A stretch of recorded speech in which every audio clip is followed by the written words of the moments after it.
చెప్పండి.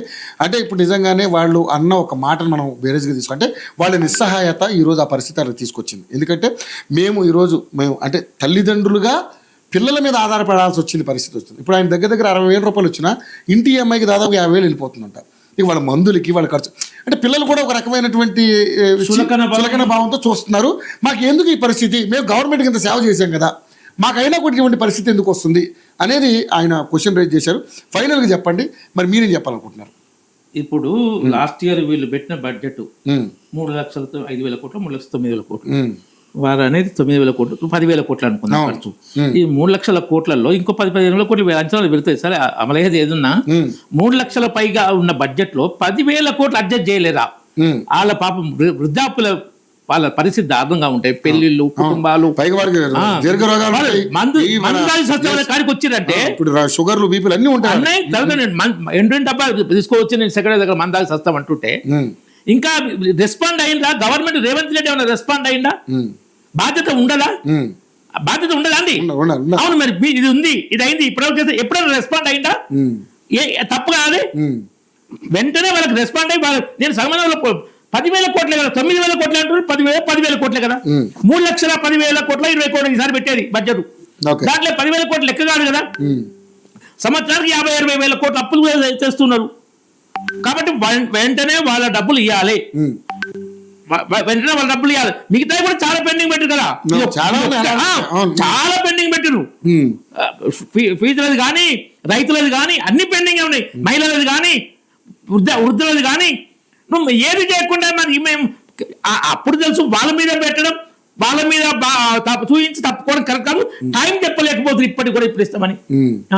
అంటే వాళ్ళు కూడా ఒక రకమైనటువంటి ఒక ఇబ్బందికరమైన వాతావరణం ఉన్నారు కాబట్టి వాళ్ళు కూడా ఏది కరెక్ట్ గా టైం చెప్పలేకపోతున్నారు. అది సమర్థించదు సార్, సమర్థించదు. నేను సమర్థించను కానీ వాళ్ళకున్న పరిస్థితి వాళ్ళు చెప్తున్నారు. 2 ఏళ్ళ నుంచి ఎందుకు చెప్పలే? నోరెందుకు ఇప్పలే రేవంత్ రెడ్డి? 2 ఏళ్ళ నుంచి నోరెందుకు ఇప్పలే? తప్పు కాదు, ఇది ఉంది, ఇది ఏం చెప్పాలి కదా.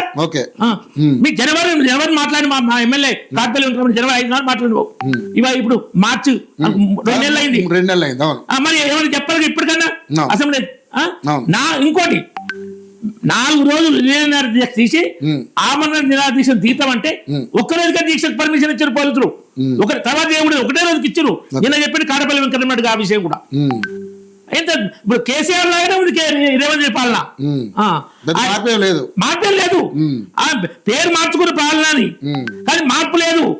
ఏంటంటే కల్వకుంట్ల కుటుంబం పెత్తనం పోయి సోనియా కుటుంబం పెత్తనం వచ్చిందంతే. అదే ఒక మార్పు. ప్రజల కష్టాలు అదే ఉన్నాయి, నిరుద్యోగుల కష్టాలు అట్నే ఉన్నాయి, ఉద్యోగుల కష్టాలు అట్నే ఉన్నాయి. 5 years దేశంలో ఏ రాష్ట్రం లేదు, పిఆర్సీ ప్రకటన లేదు. సో కాబట్టి వెంటనే ఫస్ట్ రిటైర్డ్ ఉద్యోగుల గురించి, వాళ్ళు వృద్ధులు ఆరోగ్యాలు బాగాలేవు, చనిపోతున్నారు, ఇంట్లో సమస్యలు చాలా ఉన్నాయి, వెంటనే వాళ్ళకి రెస్పాండ్, వాళ్ళకి ఇవ్వాల్సిన అమౌంట్ ఇవ్వాలి. అది బీజేపీ నుంచి మేము కోరుతున్నాం. ఇంతకన్నా మాట్లాడితే టాపిక్ డైవర్ట్ అయ్యింది. కరెక్టే మీరు అన్నది కరెక్ట్. కానీ ఇప్పుడు ఈ సమస్య ద్వారా వాళ్ళతో పాటు మీరు వాళ్ళ సమస్య క్లియర్ అయ్యేదాకా మీరు అయితే తోడుగా ఉంటాం.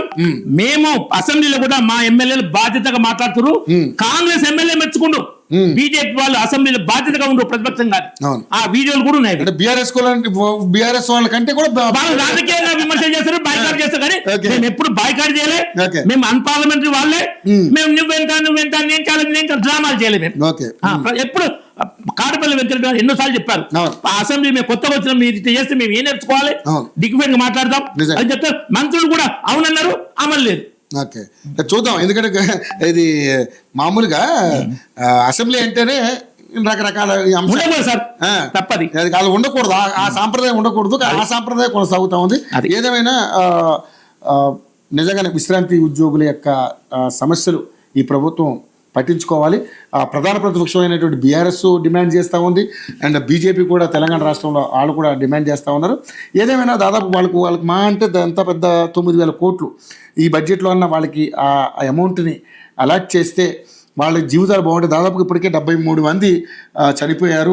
వాళ్ళ కుటుంబాలు చాలా అస్తవ్యస్తంగా ఉన్నాయి. పిల్లల మీద ఆధారపడలేక, అప్పు పుట్టక, అప్పులు వాళ్ళకి భయపడి ఇళ్లలో దాక్కునే పరిస్థితి వచ్చిందంటే మరి గవర్నమెంట్కి ఇంత సేవ చేసిన మాకు ఇటువంటి పరిస్థితి వస్తే రేపు పొద్దున ఫ్యూచర్ ఏంటి అనేది వాళ్ళ క్వశ్చన్ అయితే రేజ్ చేస్తూ ఉన్నారు.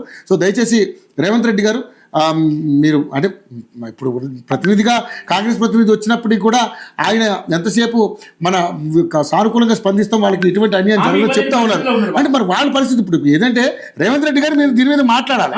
ఎస్ డెఫినెట్లీ కాంగ్రెస్ పార్టీ తప్పించుకునే ప్రయత్నం చేస్తుందని మేము కూడా అనుకోం. దయచేసి రేవంత్ రెడ్డి గారు వాళ్ళ ఇట్లా మీరు సానుకూలంగా స్పందించి తప్పకుండా వాళ్ళ ఆవేదన మీరు పట్టించుకోవాలని మనస్ఫూర్తిగా కోరుకున్నారు. ఎందుకంటే వాళ్ళు ఇండ్రిన్ డబ్బాలు పట్టుకుని సెక్రటరియట్ ముందుకు వస్తా అంటున్నారు. వద్దు, అటువంటి పరిస్థితి వద్దు మనకి. ఎందుకంటే ఆల్రెడీ ఈ తెలంగాణ ఉద్యమం కోసం దాదాపు 1400 మంది మనం కోల్పోయాం. మళ్ళీ అటువంటి పరిస్థితి మనకు వద్దు. ప్లీజ్ దయచేసి అర్థం చేసుకుంటారని మనం కోరుకుంటున్నాం. మరో డిబేట్లో మళ్ళీ కలుసుకుంటాం. అందరికీ ధన్యవాదాలు. అండ్ పవన్ గౌడ్ గారికి అండ్ చంద్రమౌళి గారికి అండ్ అల్లం ప్రభాకర్ రెడ్డి గారికి అండ్ రామరెడ్డి గారికి ధన్యవాదాలు ఇప్పుడు డిబేట్లో పాల్గొన్నందుకు. మరో